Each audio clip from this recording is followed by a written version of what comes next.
Hello दोस्तों नमस्कार, मेरा नाम अनूप मिश्रा है। मैं आप सभी के सामने आज संडे है और आज का समाचार लेकर उपस्थित हुआ हूँ। आज कुछ खास समाचार नहीं है, लेकिन थोड़े बहुत समाचार हैं उनको लेकर उपस्थित हुआ हूँ।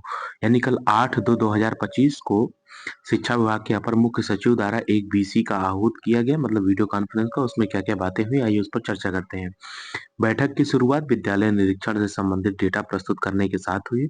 निरीक्षण डेटा में कुछ त्रुटियां पाई गई, जिन पर अपर मुख्य सचिव एसीएस महोदय ने सुधार के निर्देश दिए। जैसे मुख्य बिंदु क्या है? पहला बिंदु है आउटसोर्सिंग कर्मचारियों की समाप्ति, यानी कि सभी आउटसोर्सिंग कर्मचारियों को 1 माह पूर्व नोटिस दिया जाएगा। 31 मार्च 2025 तक सभी आउटसोर्सिंग कर्मचारी टर्मिनेट किए जाएंगे।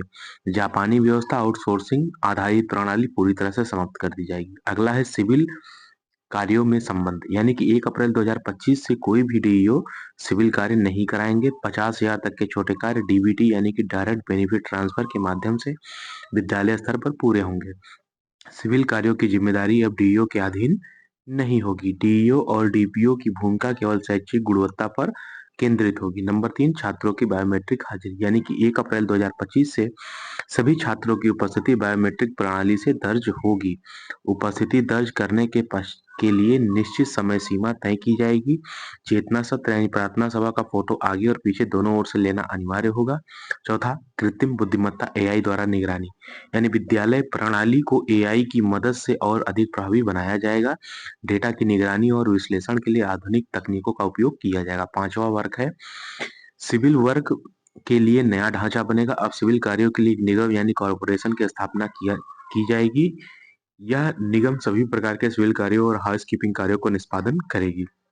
संरचना यानी कि 10 पंचायतों पर एक जूनियर इंजीनियर जेई और ब्लॉक स्तर पर एक असिस्टेंट इंजीनियर यानी कि एई, और जिला स्तर पर एक एग्जीक्यूटिव इंजीनियर, एक असिस्टेंट इंजीनियर, एक जूनियर इंजीनियर, एक ऑपरेटर, एक मल्टीटास्किंग स्टाफ।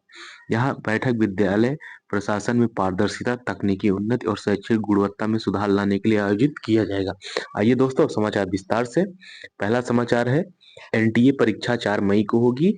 एनटीए की नीट यूजी परीक्षा 4 मई को हुई। टाई ब्रेकिंग नियमों में किया गया है बदलाव। नीट यूजी का शेड्यूल जारी कर दिया गया है। कई बदलाव किए हैं। रैंडम प्रोसेस से टाई ब्रेकिंग का हल निकला है। ठीक है दोस्तों, तो 720 अंक का पेपर होगा और 3 घंटे 20 मिनट में आपको हल करना होगा। ठीक है, अगला समाचार है छठे दिन 4 निष्कासित 2 फर्जी अभ्यर्थी धराए गए। यानी कि इंटर की परीक्षा में छठे छठे दिन शनिवार को कदाचार करते 4 परीक्षार्थी पकड़े गए, जिन्हें निष्कासित कर दिया गया। 3 जिलों में से ये परीक्षार्थी पकड़े गए। इनमें बक्सर से 1, वैशाली से 2 और खगड़िया से 1 परीक्षार्थी को निष्कासित किया गया। वहीं दूसरे के बदले परीक्षा देते 2 फर्जी अभ्यर्थी भी धराए। इनमें वैशाली के 1, मधेपुरा के एक परीक्षार्थी शामिल है। छठे दिन शनिवार को राज्य के 1673 परीक्षा केंद्रों पर प्रथम पाली में हिंदी और दूसरी पाली में इतिहास, एग्रीकल्चर और इलेक्टिव विषय ट्रेड पेपर 1 विषयों की परीक्षा शांतिपूर्ण ढंग से संपन्न हुई। पहली पाली में विज्ञान और वाणिज्य संकाय के 6,63,43,901 परीक्षार्थियों के लिए हिंदी विषय की परीक्षा 9:30 बजे से 12:45 तक आयोजित हुई। दूसरी पाली में कला संकाय के परीक्षार्थियों के लिए इतिहास, विज्ञान संकाय के परीक्षार्थियों के लिए एग्रीकल्चर और वोकेशनल कोर्स के परीक्षार्थियों के लिए इलेक्टिव विषय ट्रेड पेपर 1 विषय की परीक्षा 2 बजे से 5:15 बजे तक आयोजित हुई। दूसरी पाली में कुल 5,52,818 परीक्षार्थियों के लिए इन विषयों की परीक्षा आयोजित हुई। इंटर परीक्षा के छठे दिन शनिवार को पटना जिले में 2 पालियों में 72,650 परीक्षार्थी शामिल हुए। जिले के केंद्रों पर परीक्षा शांतिपूर्ण तरीके से संपन्न हो गई। ठीक है, अगला समाचार है पहली पाली में 242, दूसरी पाली में 456 अभ्यर्थी अनुपस्थित रहे। जाम के कारण 5 मिनट देरी से पहुंचे परीक्षार्थी। छूटी परीक्षा केंद्र के बाहर रोती रही छात्राएं। पुलिस ने चेतावनी देकर हटाया। केंद्र के बाहर से छात्राओं को हटाने पर अभिभावक हुए क्रोशित। तो आप सब समय से पहले निकले, और अगर आपको ज्यादा समय लग रहा है तो थोड़ा और समय कंज्यूम करके निकले, क्योंकि आपने साल भर मेहनत किया है और थोड़े से गलती की वजह से वो गलती किसी की भी हो सकती है। अगर आपका पेपर छूटता है तो आपका पूरा 1 वर्ष बर्बाद होता है, और ये समय विद्यार्थियों के लिए बहुत ही कीमती है। अगला समाचार है बदले केंद्रों के बारे में परीक्षार्थी को जानकारी नहीं थी, कॉल करके जानकारी ले रहे थे। बोर्ड ने मुजफ्फरपुर समेत 9 जिलों के डीओ को दिया है निर्देश। बदले हुए केंद्रों पर दोबारा जारी किया गया है एडमिट कार्ड। हेडमास्टर परीक्षार्थियों को नया एडमिट कार्ड उपलब्ध कराएंगे। जिले के 2 केंद्र बदले हैं। 8 से अधिक स्कूलों की होनी थी परीक्षा। जिलों के 2 परीक्षा केंद्र बदले गए हैं। इन केंद्रों पर 8 से अधिक स्कूलों के बच्चों को परीक्षा होनी थी। डीईओ को निर्देशित दिया गया है कि सभी स्कूलों से रिपोर्ट लें कि बच्चों को एडमिट कार्ड उपलब्ध क्यों नहीं कराया गया। 2 दिन में सभी बच्चों का एडमिट कार्ड मिलने संबंधी रिपोर्ट दें। अगला समाचार है, कक्षा 1 से 5 तक के बच्चों के लिए नई व्यवस्था। हिंदी, अंग्रेजी व गणित का कराया जाएगा अभ्यास। सरकारी स्कूल में बच्चों को किताबों के साथ मिलेगी अभ्यास पुस्तिका। प्रैक्टिकल की समझ बेहतर होगी। कक्षा 6 से 8 तक के बच्चों को मिलेगी कंप्यूटर की पुस्तिका। जैसे कि कक्षा 6 से 8 तक के बच्चों को कंप्यूटर की किताबें दी जाएंगी, जिसमें कंप्यूटर चलाने और उसकी अन्य जानकारी शामिल होगी। यह पहल बिहार के सरकारी स्कूलों की शिक्षा व्यवस्था को बेहतर बनाने और छात्रों में कंप्यूटर की समझ को विकसित करने की दिशा में एक जरूरी कदम बताया जा रहा है। किताबी शिक्षा के साथ ही छठी कक्षा के बाद से ही कंप्यूटर की पढ़ाई को लेकर के भी विभाग की ओर से पहल की गई। इसके तहत 6वीं से 8वीं के बच्चों के लिए कंप्यूटर की किताब भी तैयार कराई जा रही है। ठीक है। अगला समाचार है, शिक्षा के अधिकार का पालन नहीं, 5000 स्कूलों की मान्यता रद्द। बिहार के कई निजी स्कूल ऐसे भी हैं जो गरीब बच्चों से फीस वसूल रहे हैं, जबकि सरकार आर्थिक सहायता दे रही है। कैसे हो रही शिक्षा के अधिकार का उल्लंघन? नंबर 1, स्कूल में आरटीआई के तहत बच्चों का दाखिला नहीं लेना। स्कूल में उपलब्ध सीट से कम सीट की जानकारी देना। गरीबों का एडमिशन नहीं लेना। स्कूल में बच्चों को कक्षा 8 तक की शिक्षा पूरी करने के बाद नहीं रखा जाना। छात्रों का एडमिशन टेस्ट लेना। बच्चों से फीस के नाम पर दान शुल्क वसूलना। अप्रशिक्षित शिक्षकों की नियुक्ति करना। निर्धारित मानकों के मुताबिक स्कूल भवन का नहीं होना। बच्चों को शारीरिक दंड देना है। मानसिक उत्पीड़न करना। बच्चों का ट्यूशन के लिए दबाव डालना। बगैर मान्यता के स्कूल का संचालन करना। तमाम चीजें हैं। झारखंड के बाद बिहार दूसरा राज्य है जहां शिक्षा के अधिकार का उल्लंघन हो रहा है। ठीक है। आइए दोस्तों अगले समाचार की तरफ बढ़ते हैं।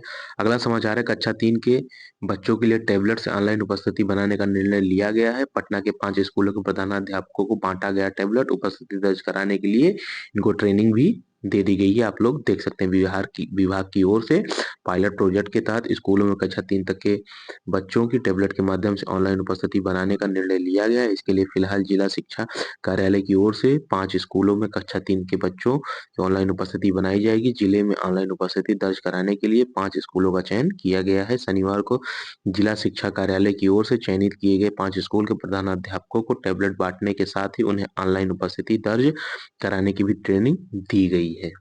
ठीक है दोस्तों, आइए अगले समाचार की तरफ बढ़ते हैं। अगला समाचार है, अनुभव प्रमाण पत्र पर ना रेफरेंस नंबर ना तो रजिस्ट्रार के दस्तखत, बस बन गए असिस्टेंट प्रोफेसर। 2014-24 का स्व प्रमाणित अनुभव प्रमाण पत्र दिया है। 2024 का स्व प्रमाणित अनुभव प्रमाण पत्र दिया।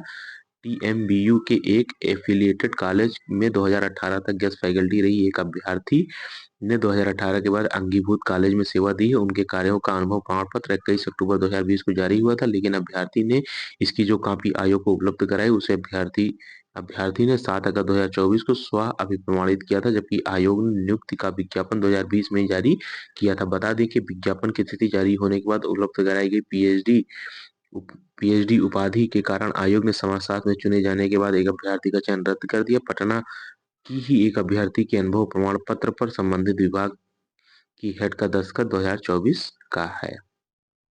ठीक है दोस्तों, अगला समाचार यह है कि ट्रांसफर के लिए जितने भी शिक्षकों ने आवेदन किया है उन सभी का विद्यालय स्तर से इस तरीके से फॉर्मेट भरकर प्रखंड शिक्षा कार्यालय में जमा कराना है आगे की कार्रवाई हेतु। ये वैशाली जिले का है, आप लोग देख सकते हैं।